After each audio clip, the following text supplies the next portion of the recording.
Saat api melahap rumahnya, sang istri, Raja Laksmi Chitrakar, tidak sempat menyelamatkan diri. Ia meninggal di dalam kobaran api, sebuah tragedi yang langsung mengisi halaman depan media internasional. Kematian itu bukan hanya korban fisik, tetapi juga menandai bahwa konflik telah melampaui batas wajar, masuk ke ruang yang mengaburkan antara keadilan dan dendam. Di lokasi lain, kediaman mantan Perdana Menteri Sher Bahadur Deuba juga diserbu. Ia dan istrinya diseret keluar oleh massa yang marah, dipukuli, dan terluka parah sebelum akhirnya dievakuasi. Tidak ada pengamanan negara yang cukup kuat untuk menahan lautan manusia yang marah, dan tidak ada protokol keamanan yang dapat melindungi simbol-simbol kekuasaan dari runtuh di tengah amarah publik.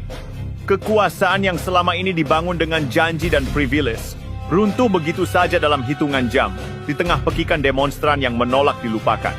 Apa yang terjadi bukanlah sekadar vandalisme atau kerusuhan tanpa arah. Ini adalah ekspresi kolektif dari frustrasi yang sudah lama dipendam. Di mata para demonstran, gedung-gedung negara dan rumah-rumah elit politik bukan lagi bangunan biasa, tetapi simbol konkret dari ketidakadilan, arogansi dan kelumpuhan moral rezim yang mereka lawan.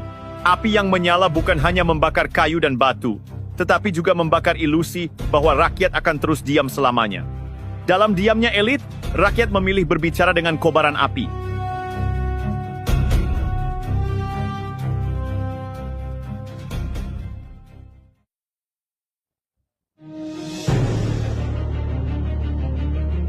Ketika dinding-dinding institusi kekuasaan mulai runtuh, perhatian publik bergeser dari gedung ke wajah-wajah yang selama ini bersembunyi di baliknya.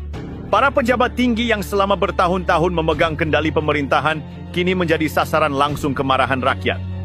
Dalam kekacauan yang menyebar cepat, rumah pribadi berubah menjadi arena penghakiman, dan status jabatan tak lagi cukup untuk memberi perlindungan.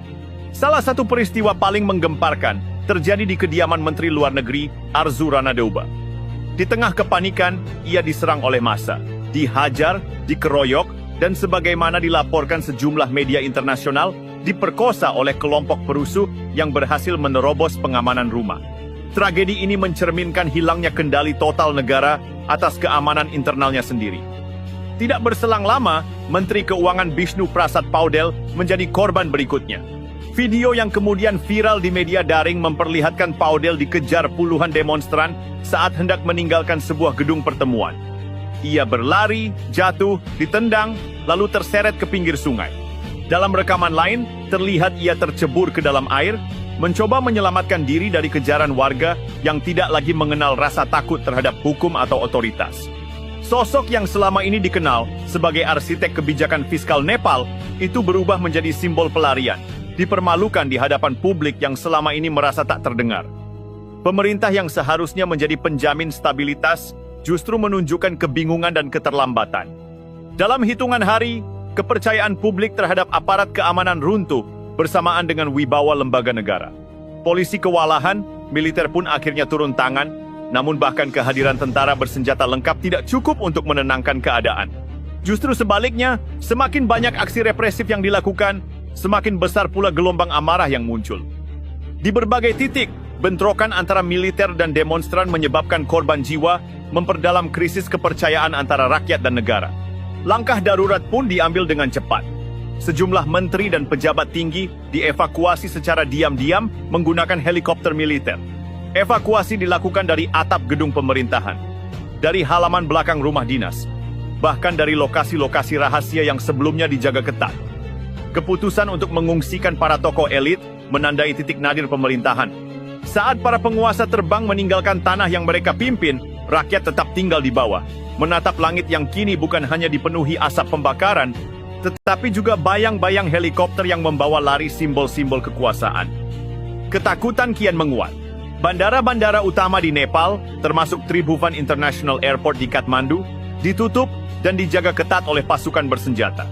Bukan untuk mencegah serangan asing, melainkan demi memastikan jalur evakuasi bagi para pejabat tetap terbuka.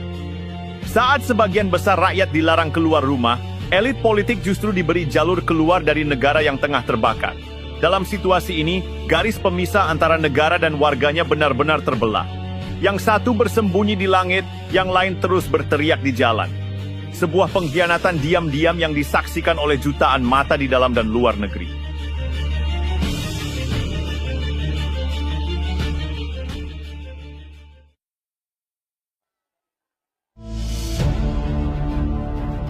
Pada tanggal 9 September 2025, Perdana Menteri KP Sharma Oli secara resmi mengundurkan diri dari jabatannya, mengakhiri masa kekuasaan yang selama ini ditopang oleh retorika nasionalisme dan aliansi politik yang